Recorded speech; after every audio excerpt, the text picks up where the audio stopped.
అదే RTV app వార్తల్ని క్షణాల్లో చదివే అవకాశం ఉంటుంది. ఒక న్యూస్ పేపర్, ఒక టెలివిజన్ ఛానల్ మీ చేతుల్లో ఎప్పుడూ ఉంటాయి. తిన్నారని చెప్తే మా పెద్ద అబ్బాయి తిన్నాడు, చిన్నోడు అని చెప్పారు. అయితే తీసుకొని హాస్పిటల్కి రండి, బల్లి పట్టదన్నాడు అని చెప్పింది. డాక్టర్లు పిల్లగాడు బాగానే ఉన్నారు, ఒక గంట కూర్చొని ఏదైనా ప్రాబ్లం ఉంటే చూసాను. అన్నం పెట్టారండి.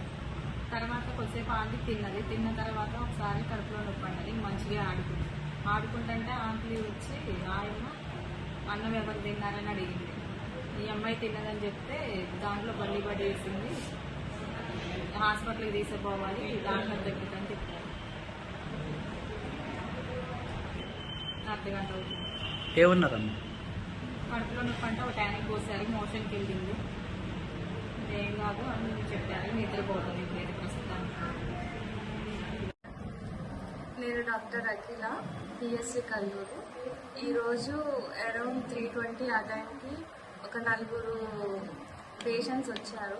కంప్లైంట్ ఏంటంటే అన్నంలో బల్లి పడింది అని వచ్చారు. అందులో 2 పెద్దవాళ్ళు ఉన్నారు, 2 చిన్నపిల్లలు ఉన్నారు. ప్రస్తుతానికి వాళ్ళకి ఏం కంప్లైంట్స్ లేవు. కాకపోతే బామ్మ మాత్రం పడిందని తెలిసిన తర్వాత కొంచెం ఆందోళనకి గురైంది. దానికోసం ఒక 2 ఇంజెక్షన్స్ అయితే ఇవ్వబడింది. ఇంకొక పాపకి కడుపు నొప్పి అన్నారు, ఆ పాపకి సిరప్ ఇచ్చాం. ప్రస్తుతానికి 4 సేఫ్గానే ఉన్నారు. యూజువల్గా అయితే బల్లి పడిన ఫుడ్ తింటే ఏమి అవ్వదు. వాళ్ళు ఆందోళనకు గురి అయ్యి మాత్రమే వచ్చారు, కానీ వాళ్ళకి ప్రస్తుతానికి అయితే ప్రమాదం ఏమీ లేదు. మరిన్ని వీడియోస్ కోసం ఛానల్ ని సబ్స్క్రైబ్ చేయండి. లేటెస్ట్ అప్డేట్స్ కోసం వాట్సాప్ ఛానల్ ని ఫాలో చేయండి. అండ్ లింక్ డిస్క్రిప్షన్ లో ఉంది.